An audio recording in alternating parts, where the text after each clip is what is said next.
My name is Joe Cress, and I am a technical implementation specialist here at Trava.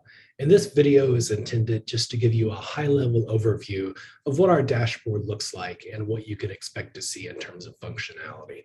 So when you first log in, you'll be presented with your dashboard, and right in the middle, you will have your level of vulnerability. So this specific demo account has a 2.6 out of 5. Obviously, the higher, the more vulnerable your environment may be, and the lower, the less vulnerable it appears to be. So as you scroll down, you can see your current action items. So these are the highest rated vulnerabilities that are showing up in your scans. So this environment that I've included here is purposely vulnerable. It has actually been deleted after this, but the results are still there. So to look at your vulnerabilities, if you've already completed a scan, you'll want to go to vulnerabilities. And again, you'll see the same information there. To the right, you will have a line graph that will be populated after you start running multiple scans. And the trend that you want is trending down. You don't really want to see it trending up. If you do, there may be some items that you need to address that you may have already addressed, or some new things that have popped up. Scrolling down further, you will see a list of all the scans that have been completed in your account. So for example, this account has only had the initial scan completed, but you are able to click into that and see the results. There will be a second video after this that will deep dive into the control panel and show you some of the results and show you how to start your first vulnerability or phishing. Furthermore, you can also set schedules for these scans. So for example, if you wanted us to scan your environment every 30 days, you can set a schedule in here and the system will automatically complete those scans for you.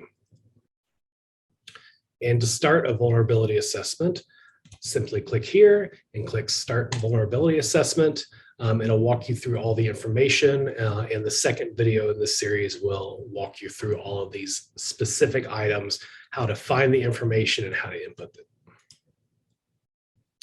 Moving right over to controls. So this is very similar. You'll have your cyber risk history. And as you can see, there's been 3 different control surveys started. But if you wanted to start a new one, simply click here, Start Control Survey. You'll be able to select either CIS V8 or Critical Control Surveys by NIST. Simply Start Survey, and it's going to run you through all the control families and the questions. Next up is social engineering. So this will be your phishing campaigns. Again, you have a risk score history. You'll be able to start a new campaign. Beforehand, you will need to add your employees though, and we can import a CSV file, or you can add each new employee individually if there's only maybe a handful of people in the office. And to start that, simply start social engineering campaign. You want to give it a quick name, select the appropriate template, and also whitelist the IPs that this is going to be coming from, but we'll go over that in the more advanced video. And finally, we have users. This is where you can add users to your account. So if you have an IT manager, for example, or an MSP that's going to be completing the surveys or inputting the IP addresses for their vulnerability scans, you could add them here as well. But stay tuned for the second video. Again, we're going to go into a deeper dive.